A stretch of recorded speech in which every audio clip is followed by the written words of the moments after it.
Pizza healthy ಪಿಜ್ಜಾನ ಈಗ ಡೋ ready ಆಯ್ತು.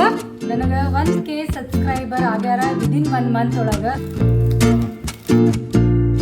Hi ಎಲ್ಲರಿಗೂ ನಮಸ್ಕಾರ, ನಾನು Shobha. Welcome back to my YouTube channel. ಇವತ್ತು ಸ್ಪೆಷಲ್ ಏನಂತಂದ್ರೆ ನನಗೆ 1K ಸಬ್ಸ್ಕ್ರೈಬರ್ ಆಗ್ಯಾರ ವಿದಿನ್ 1 ಮಂತ್ ಒಳಗೆ. ಮನೆ ಒಳಗೆ ಎಲ್ಲರೂ ಪಾರ್ಟಿ ಬೇಕು ಅನ್ನಕತ್ತಾರ.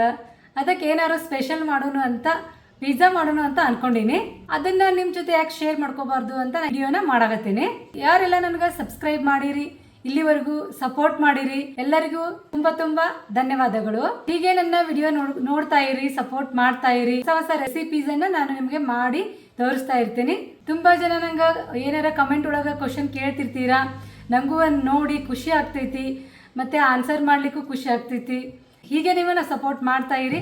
ಬರೀ ಈಗ ಪಿಜ್ಜಾ ಮಾಡೋಕೆ ಏನೇನ್ ಬೇಕಂತ ಇಂಗ್ರೀಡಿಯೆಂಟ್ಸ್ ನೋಡೋಣ. ಫಸ್ಟ್ ನಾವು ಈಸ್ಟ್ ನೀರೊಳಗ ಮಿಕ್ಸ್ ಮಾಡಿ ಒಂದ್ 5-10 ನಿಮಿಷ ಇಡಬೇಕಾಗ್ತೈತಿ. ಈಸ್ಟ್ ಆಕ್ಟಿವೇಟ್ ಆಗಕ್ಕ ನೀರೊಳಗ ಈಸ್ಟ್ ಸಕ್ಕರೆನ ಹಾಕಿ ಇಡ್ತೀನಂತ. 5-10 ನಿಮಿಷ ಆದ್ಮೇಲೆ ಅದು ಆಕ್ಟಿವ್ ಆದ್ಮೇಲೆ ನಾವು ಹಿಟ್ಟಿಗೆ ಕಲಸ್ಬೇಕಾಗ್ತೈತಿ. ಫಸ್ಟ್ ಅರ್ಧ ಕಪ್ ನೀರು ಬೌಲಿಗೆ ಹಾಕೊಳ್ಳೋಣ ಅಂತ. ನೀರು ಸ್ವಲ್ಪ ಉಗುರು ಬೆಚ್ಚಗಿರ್ಬೇಕು, ಭಾಳ ಬಿಸಿನೂ ಇರಬಾರ್ದು, ಉಗುರು ಬೆಚ್ಚಗಿದ್ರೆ ಸಾಕು. ಇದು ಆಕ್ಟಿವ್ ಡ್ರೈ ಈಸ್ಟ್. ಇನ್ನೂ ಒಂದು ಸಿಗ್ತೈತಿ ಈಸ್ಟ್ ಅಂತ ಸಿಗ್ತೈತಿ, ಅದನ್ನ ತಗೊಂಡ್ರೆ ಅದು ಟೈಮ್ ಲೇಟ್ ಆಗ್ತೈತಿ ಆಗಾಕ. ಇದೇನೈತಲ್ಲ ಬೇಗ ಒಂದು ಅರ್ಧ ಗಂಟೆ 1 ಗಂಟೆ ಒಳಗೆ ಆಗ್ಬಿಡ್ತೈತಿ. ಇದಕ್ಕೆ ಇನ್ಸ್ಟೆಂಟ್ ಆಕ್ಟಿವ್ ಡ್ರೈ ಈಸ್ಟ್ ಅಂತಾರ. ಇದನ್ನ 2 ಟೀ ಸ್ಪೂನ್ ತಗೋತೀನಿ. ಈಸ್ಟ್ ಯಾವ ಕಂಪ್ನಿದಾದ್ರೂ ನಡಿತೈತಿ. ಈಸ್ಟ್ ನೀವು ಆನ್ಲೈನ್ ಒಳಗೆ ತರಿಸ್ಬೋದು, ಈ ಲೋಕಲ್ ಶಾಪ್ ಒಳಗೆ ಸಿಗ್ಲಿಲ್ಲ ಅಂದ್ರೆ 1 ಟೀ ಸ್ಪೂನ್ ಈಸ್ಟಿಗೆ 2 ಟೀ ಸ್ಪೂನ್ ಸಕ್ಕರೆನ ಹಾಕ್ತೀನಿ. ಇಲ್ಲಿ ನಾನು 2 ಟೀ ಸ್ಪೂನ್ ಈಸ್ಟ್ ತಗೊಂಡ್ರಲ್ಲ, ಅದಕ್ಕೆ ನಾನೀಗ ಇನ್ನು 2 ಟೀ ಸ್ಪೂನ್ ಸಕ್ಕರೆನ ಹಾಕ್ತಿದ್ದೀನಿ. ಈಗ ಇದನ್ನ ಮಿಕ್ಸ್ ಮಾಡಿ ಮುಚ್ಚಿಟ್ಬಿಡೋಣ ಒಂದು 5 ನಿಮಿಷ.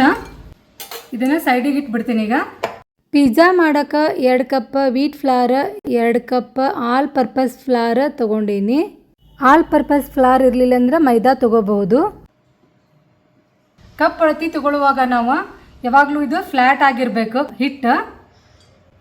ಸ್ವಲ್ಪ ಹೆಲ್ದಿ ಇರಲಿ ಅಂತ ನಾನು 2 ಮಿಕ್ಸ್ ಮಾಡಿ ಮಾಡಾಕತ್ತೀನಿ. ಆದರೆ ಯಾರು ತಿನ್ನೋದು ಅಂತೂ ಬಿಡೋದಿಲ್ಲ. ಅದಕ್ಕೆ ಹೊರಗಡೆ ತಿನ್ನೋಕ್ಕಿಂತ ನಾವು ಮನೆಯಲ್ಲಿ ಮಾಡಿ ಯಾವಾಗಾರು ಒಮ್ಮೆ ತಿನ್ನಾಕ ನಮ್ಗೇನು ನಡೀತೈತಿ. ಹೊರಗಡೆ ಹೆಂಗಿದ್ರು ಹೊರಗಡೆ ತಿಂತಿರ್ತಾರೆ, ಯಾವಾಗಲಾದ್ರೂ ಒಮ್ಮೆ ತಿನ್ನೋದಂತ ತಿಂತಿರ್ತಾರೆ. ಅದ್ರ ಬದಲಾಗಿ ಮನೆಯಲ್ಲಿ ಹೈಜಿನಿಕ್ ಆಗಿ ಕ್ಲೀನ್ ಆಗಿ ಫುಲ್ ವೆಜಿಟೇಬಲ್ ಲೋಡೆಡ್ ಮಾಡ್ಕೊಂಡು ನಾವು ಪಿಜ್ಜಾ ತಿಂದ್ರೆ ಅಷ್ಟು ಅರ್ಧ ನಮ್ಗೆ ಹೆಲ್ದಿ ಆಗಿರ್ತೈತೆ. ಅದು ಅರ್ಧ ಅನ್ಹೆಲ್ದಿ ಇದ್ರೂ ಕೂಡ ಅದಕ್ಕೆ ನಾವು ಮನೆಯಲ್ಲಿ ಲೋ ಬಜೆಟಲ್ಲಿ ಮನೆಯಲ್ಲಿ ಮಾಡಿ ತಿನ್ಬಹುದು ಪಿಜ್ಜಾನ. ಪಿಜ್ಜಾಗ ಸಾಸ್ ರೆಡಿ ಮಾಡ್ಕೊಳ್ಳಂತ. ಅದಕ್ಕೆ ಏನೇನು ಮಾಡ್ಬೇಕಂತ ನೋಡೋಣ. ಒಂದು ಪಾತ್ರೆ ಒಳಗೆ ನೀರು ತಗೊಂಡ ಟೊಮೆಟೊನ ಈ ಥರ ನಾವು ಸ್ವಲ್ಪ ಕಟ್ ಮಾಡಿ ಬಾಯ್ಲ್ ಮಾಡಕ್ಕೆ ಇಡಬೇಕು. 5ರಿಂದ 6 ಟೊಮೆಟೊ ತೊಗೊಂಡಿನಿ, ಸ್ಮಾಲ್ ಸೈಜ್ ಅದಾವ. ರೈಸ್ ಆಗೈತೆ ಅಂತ ನೋಡೋಣಂತ. ಈಸ್ಟ್ ನೋಡ್ರಿ, ಇಲ್ಲಿ ಫುಲ್ ರೈಸ್ ಆಗೈತಿ ಈಸ್ಟ್. ಈಗ ಈ ಥರ ರೈಸ್ ಆಗಿತ್ತಂದ್ರೆ ನಿಮ್ದು ಈಸ್ಟ್ ಆ್ಯಕ್ಟಿವ್ ಇದ್ದಂಗೆ. ರೈಸ್ ಆಗಲಿಲ್ಲ ಅಂದ್ರೆ ಈಸ್ಟ್ ಅದು ಡೇಟ್ ಡಿಬಾರ್ ಆಗೈತೆ ಅಂದ ಅರ್ಥ. ಈಗ ನಾವು ಇದನ್ನು ಹಿಟ್ಟೊಳಗೆ ಮಿಕ್ಸ್ ಮಾಡೋಣಂತ. ಹಿಟ್ಟು ಈಸ್ಟ್ ಎಲ್ಲ ನಾರ್ಮಲ್ ಟೆಂಪ್ರೇಚರ್ನಾಗಿರಬೇಕು. ಫ್ರಿಜ್ದಿಂದ ಮೊದಲ ತೆಗೆದಿಟ್ಟಿರ್ಬೇಕು. ನಾವು ನೀರು ಎಷ್ಟು ಬೇಕಷ್ಟು ಸ್ವಲ್ಪ ಮಿಕ್ಸ್ ಮಾಡ್ಕೊಂತ ಹೋಗೋಣಂತ. ಒಮ್ಮೆ ಹಾಕಿ ಕಲಿಸ್ಬಾರ್ದು, ಯಾಕಂದ್ರೆ ಅಳತಿ ಗೊತ್ತಾಗಂಗಿಲ್ಲ. ನೀರು ಅಷ್ಟು ಹತ್ತೈತಿ ಇಷ್ಟು ಹತ್ತೈತಿ ಅಂತ ಏನು ಅಂದಾಜು ಇರೋದಿಲ್ಲ. ಅದಕ್ಕೆ ನಾವು ನೋಡಿ ಹಾಕೋಬೇಕಾಗ್ತೈತಿ. ನೀರು ಸ್ವಲ್ಪ ಉಗುರು ಬೆಚ್ಚಗಿದ್ರೆ ಚಲೋ ಆಗ್ತೈತಿ, ಯಾಕಂದ್ರೆ ಹಿಟ್ಟು ರೈಸ್ ಆಗಕ್ಕೆ ಹೆಲ್ಪ್ ಆಗ್ತೈತಿ. ಈಗ ನಾನು 1 ಟೀ ಸ್ಪೂನ್ ಉಪ್ಪು ಹಾಕ್ತೀನಿ. ಉಪ್ಪು ಯಾವಾಗಲೂ ಲಾಸ್ಟ್ ಹಾಕಬೇಕು, ಯಾಕಂದ್ರೆ ಈಸ್ಟ್ ಆಕ್ಟಿವೇಟ್ ಆಗಕ್ಕೆ ನಾವು ಶುಗರ್ನ ಹಾಕಿರ್ತೀವಿ. ಇದನ್ನ ಉಪ್ಪು ಕೊನೆಗೆ ಹಾಕೋಬೇಕು. ಕೊನೆಗೆ ಹಾಕಿ ಇದನ್ನ ಈ ಥರ ಮಿದ್ದಬೇಕು. ಹಿಟ್ಟು ನಾವು ಸ್ಪ್ರೆಡ್ ಮಾಡ್ಕೊಂಡು ಇದನ್ನ ಡೋನ ನಾವು ಚೆನ್ನಾಗಿ ಇದನ್ನ ಮಿದ್ಕೋಬೇಕು. ಈಗ ಕೈಗೆ ಅಂಟ್ಕೊಳತೈತಲ್ಲ, ಎಲ್ಲಿವರೆಗೂ ನಾವು ಇದನ್ನ ನಾದಬೇಕಂತಂದ್ರೆ ನಮ್ದು ಕೈಗೆ ಅಂಟ್ಕೊಳ್ಳೋದ ನಿಲ್ಲೋ ತನಕ ನಾವು ಇದನ್ನ ನಾದಬೇಕು. ಎಷ್ಟು ನಾದ್ತೀವಲ್ಲ ಅಷ್ಟು ಡೋ ಸ್ಟಿಕ್ಕಿ ಆಗಿ ಬರ್ತೈತಿ. ಈ ಥರ ಸ್ಟ್ರೆಚ್ ಆ್ಯಂಡ್ ಫೋಲ್ಡಲ್ಲಿ ಇದನ್ನ ನಾವು ನಾದಬೇಕು. ಇನ್ನೊಂದು ಸ್ವಲ್ಪ ಹಿಟ್ಟು ಹಾಕೋತೀನಿ. ಹಿಟ್ಟು ಭಾಳ ಹಾಕಬಾರ್ದು, ಸ್ವಲ್ಪ ಹಾಕ್ಬೇಕು. ಇದು ಒಂದು 5 ನಿಮಿಷ ಟೈಮ್ ತೊಗೋತೈತಿ ನಾದಕ್ಕೆ. ಎಲ್ಲಿವರೆಗೂ ನಾದಬೇಕಂದ್ರೆ ಅದು ಕೈಗೆ ಅಂಟ್ಕೊಳ್ಳೋದ ನಿಲ್ಲುವರೆಗೂ ತಾನಾಗೆ ಗೊತ್ತಾಗ್ತದೆ ನಮಗದ ಅಂಟ್ಕೊಳ್ಳೋದು. ಈಗ ನೋಡ್ರಿ ಮೊದಲಿನಷ್ಟು ಅಂಟ್ಕೊಳ್ಳೋವಲ್ತ. ಈಗ ಡೋ ರೆಡಿ ಆಯಿತು ನೋಡ್ರಿ. ಈಗ ಅಂಟ್ಕೊಳಂಗಿಲ್ಲ, ತಾನ ಎಲ್ಲ ಬಿಟ್ಕೊಂಡೈತಿ ಕೆಳಗೆ. ಹಿಟ್ಟು ಇದ್ರೊಳಗೆ ಟ್ರಾನ್ಸ್ಫರ್ ಮಾಡ್ಕೊಳ್ಳೋಣ. ನಾನೀಗ ಸ್ವಲ್ಪ ಆಲಿವ್ ಆಯಿಲ್ ಹಾಕ್ತೀನಿ. ಆಲಿವ್ ಆಯಿಲ್ ಇರಲಿಲ್ಲ ಅಂದ್ರೆ ಬೇರೆ ಯಾವುದಾದ್ರೂ ಆಯಿಲ್ ಹಾಕೋಬಹುದು. ಆಯಿಲ್ ಹಚ್ಚೋದ್ರಿಂದ ಹಿಟ್ಟು ಮಾಯಿಸ್ಟ್ ಆಗಿರ್ತೈತಿ. ಈಗ ನಾವು ಇದು ಹಿಟ್ಟನ್ನ ರೆಸ್ಟ್ ಆಗಕ್ಕೆ 1 ಗಂಟೆ ಬಿಡೋಣಂತ. ಇಲ್ಲಿ ಈಗ ಮಳೆ ಸ್ಟಾರ್ಟ್ ಆಗೈತಿ, ಅದಕ್ಕೆ ಬೇಗ ರೈಸ್ ಆಗಂಗಿಲ್ಲ. ಹಿಟ್ಟು ಓವನ್ ಸ್ವಲ್ಪ ಬಿಸಿ ಮಾಡಿರ್ತೀನಿ, ಅದ್ರೊಳಗೆ ಇದನ್ನು ಇಡ್ತೀನಂತ ಬೇಗ ರೈಸ್ ಆಗ್ತೈತಿ. ನಾರ್ಮಲಿ ಬೇಸಿಗೆ ಒಳಗದಾದ್ರೆ ಹೊರಗಡೆನೇ ರೈಸ್ ಆಗಿಬಿಡ್ತೈತೆ. ಅದು ಫುಡ್ ರ್ಯಾಪರ್ದಿಂದ ಇದನ್ನು ನಾನು ರ್ಯಾಪ್ ಮಾಡಿಬಿಡ್ತೀನಿ. ಇದು ಇರಲಿಲ್ಲ ಅಂತಂದ್ರೆ ಹಸಿ ಬಟ್ಟೆನ ನೀವು ಮ್ಯಾಲೆ ಹಾಕಿ ಇಡ್ಬೋದು.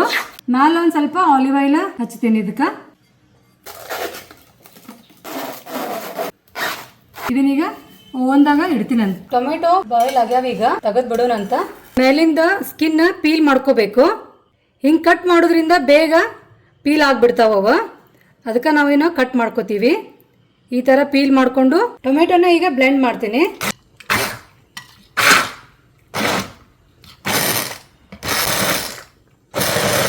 ಈ ಥರ ಆಗಬೇಕು. ಜಾಸ್ತಿ ಕ್ವಾಂಟಿಟಿ ಬೇಕಾದ್ರೆ ಇನ್ನೊಂದು ಸ್ವಲ್ಪ ನೀವು ಟೊಮೆಟೊ ಹಾಕ್ಬೋದು. ಈಗ ಇದನ್ನು ಒಗ್ಗರಣೆ ಹಾಕೋಣಂತ. ಒಗ್ಗರಣೆಗೆ ಒಂದು ಸ್ಮಾಲ್ ಗಡ್ಡೆ ಬೆಳ್ಳುಳ್ಳಿ ತೊಗೊಂಡಿನಿ, ಒಂದು ಮೀಡಿಯಮ್ ಸೈಜ್ ಈರುಳ್ಳಿ ತೊಗೊಂಡಿನಿ. ಇವನ್ನ ಸಣ್ಣಗೆ ಚಾಪ್ ಮಾಡ್ಕೋಬೇಕು.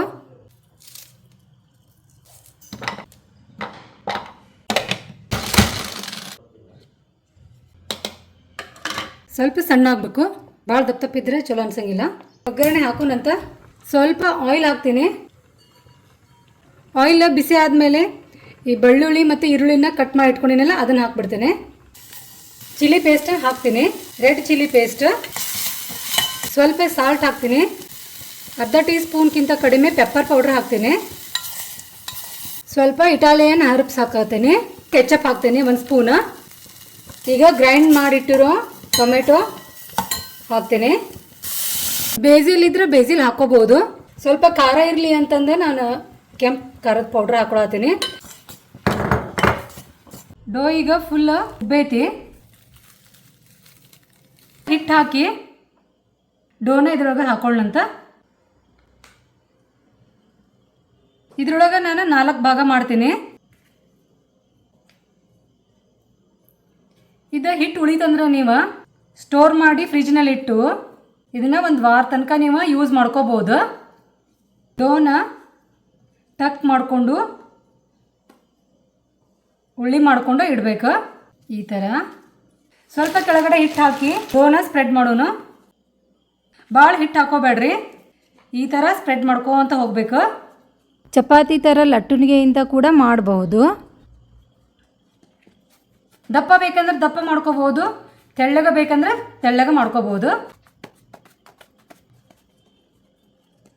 ಡೋ ಭಾಳ ಸ್ಟಿಕ್ಕಿ ಇರ್ತದಲ್ಲ, ಅದಕ್ಕೆ ನಾವು ಎಷ್ಟು ಅದನ್ನು ಹಿಗ್ಗಿಸ್ತೀವಲ್ಲ ಅಷ್ಟು ವಾಪಸ್ ಅದು ಕುಗ್ಗುತ್ತೈತಿ. ನಾವು ಹಿಟ್ಟು ಬದಲಿ ರವಾನು ಹಾಕೋಬಹುದು, ಬಾಂಬೆ ರವಾ ಅಥವಾ ಕಾರ್ನ್ ರವಾ ಇದ್ರೂ ಹಾಕೋಬಹುದು. ಸ್ವಲ್ಪ ಕ್ರಿಸ್ಪಿ ಕೊಡ್ತೈತದ. ಆಮೇಲೆ ಈ ಥರ ತಿರುಗಿಸ್ಲಿಕ್ಕೆ ಈಸಿ ಆಗಿಬಿಡ್ತೈತಿ.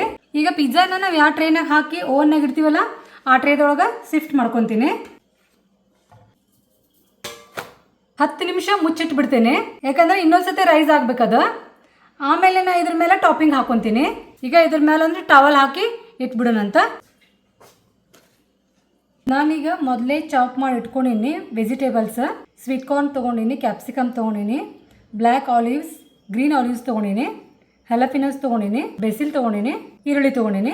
ವೆಜಿಟೇಬಲ್ ಅದ ಬೇಕು ಇದ ಬೇಕು ಅಂತ ಏನಿರಲ್ಲ. ನಿಮ್ಮ ಹತ್ರ ಯಾವ್ದು ಇರ್ತೈತೆ ಮನೆ ಒಳಗೆ ಅದನ್ನೆಲ್ಲ ಯೂಸ್ ಮಾಡ್ಕೋಬಹುದು. ಬೇಸಿಲ್ ನಿಮ್ಮ ಹತ್ರ ಇದ್ರೆ ತಗೋರಿ, ಇಲ್ಲಾಂದ್ರೆ ಬಿಡ್ರಿ. ನಾನು ನಮ್ಮ ಕೈ ತೋಟದೊಳಗೆ ಹಾಕಿದ್ದೆ, ಅದಿತ್ತ ತಗೊಂಡಿನಿ. ನಾ ರೆಡಿ ಮಾಡಿ ಇಟ್ಕೊಂಡಿರೋ ಪಿಜ್ಜಾ ರೈಸ್ ಆಗೈತಿ. ಈಗ ನಾವು ಇದ್ರ ಮೇಲೆ ಸಾಸನ್ನು ಸ್ಪ್ರೆಡ್ ಮಾಡಿಕೊಂಡು ವೆಜಿಟೇಬಲ್ ಹಾಕೊಳ್ಳೋಣಂತ. ಫೋರ್ಕ್ಲೆ ಇದನ್ನು ಹೋಲ್ ಹಾಕ್ಬೇಕು ಈ ಥರ, ಯಾಕಂದ್ರೆ ಪಿಜ್ಜಾನ ರೈಸ್ ಆಗಾಕ ಬಿಡಬಾರ್ದ. ಈ ಥರ ಮಾಡೋದ್ರಿಂದ ಪಿಜ್ಜಾ ರೈಸ್ ಆಗೋದಿಲ್ಲ ಜಾಸ್ತಿ. ರೆಡಿ ಮಾಡಿ ಇಟ್ಕೊಂಡಿರೋ ಸಾಸನ್ನು ಇದ್ರ ಮೇಲೆ ಸ್ಪ್ರೆಡ್ ಮಾಡ್ಕೊಂಡ್ಬಿಡೋಣ. ಈಗ ಸಾಸ್ ಎಲ್ಲ ಸ್ಪ್ರೆಡ್ ಮಾಡಿದ್ದಾಯ್ತು. ಇದ್ರ ಮೇಲೆ ಈಗ ಮೊಜರೆಲಾ ಚೀಸ್ ಸ್ಪ್ರೆಡ್ ಮಾಡ್ಕೊಂಡ್ಬಿಡೋಣ. ಜಾಸ್ತಿ ಚೀಸ್ ಬೇಕಾದ್ರೆ ಜಾಸ್ತಿ ಹಾಕೋರಿ. ಈಗ ಓವನ್ನ ಪ್ರೀ ಹೀಟಿಗೆ ಇಟ್ಟೇನೆ. 10 ಮಿನಿಟ್ ಪ್ರೀ ಹೀಟ್ ಮಾಡಬೇಕು. 180 ಡಿಗ್ರಿ ಸೆಲ್ಸಿಯಸ್ನಲ್ಲಿ 10 ಮಿನಿಟ್ ಪ್ರೀ ಹೀಟ್ ಮಾಡಕ್ಕೆ ಇಟ್ಟೇನೆ. ಅಷ್ಟರೊಳಗೆ ನಾನೀಗ ಇದನ್ನು ರೆಡಿ ಮಾಡ್ಕೊಂಡ್ಬಿಡ್ತೀನಿ.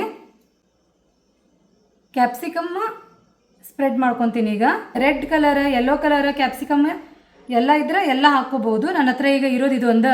ಈಗ ಬ್ಲ್ಯಾಕ್ ಆಲಿವ್ಸ್ ಹಾಕ್ತೇನೆ. ಈಗ ಈರುಳ್ಳಿನ ಹಾಕ್ತೇನೆ. ಈಗ ಸ್ವೀಟ್ ಕಾರ್ನ್ ಹಾಕ್ತೇನೆ. ಇದು ಹ್ಯಾಲಪಿನೋಸ್. ಬೇಸಿಲ್ಲ ನೀವು ಈಗನ ಹಾಕೋಬಹುದು, ಆಮೇಲೆ ಸ್ವಲ್ಪ ಬೆಂದ ಮೇಲೆನೂ ಕೂಡ ನೀವು ಹಾಕೋಬಹುದು. 1 ಸ್ಪೂನ್ ಆಲಿವ್ ಆಯಿಲ್ ಹಾಕ್ತೀನಿ. ಈಗ ಇದನ್ನು ಓವನ್ ಒಳಗೆ ಇಡೋಣಂತ.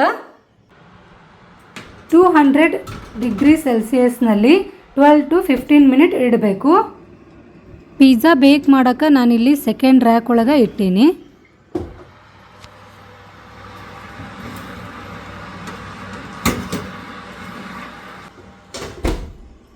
ಪಿಜ್ಜಾ ರೆಡಿ ಆಯಿತು. ಈಗ ಇದನ್ನು ಕಟ್ ಮಾಡಿ ಸರ್ವ್ ಮಾಡೋಣಂತ. Tasty and homemade pizza.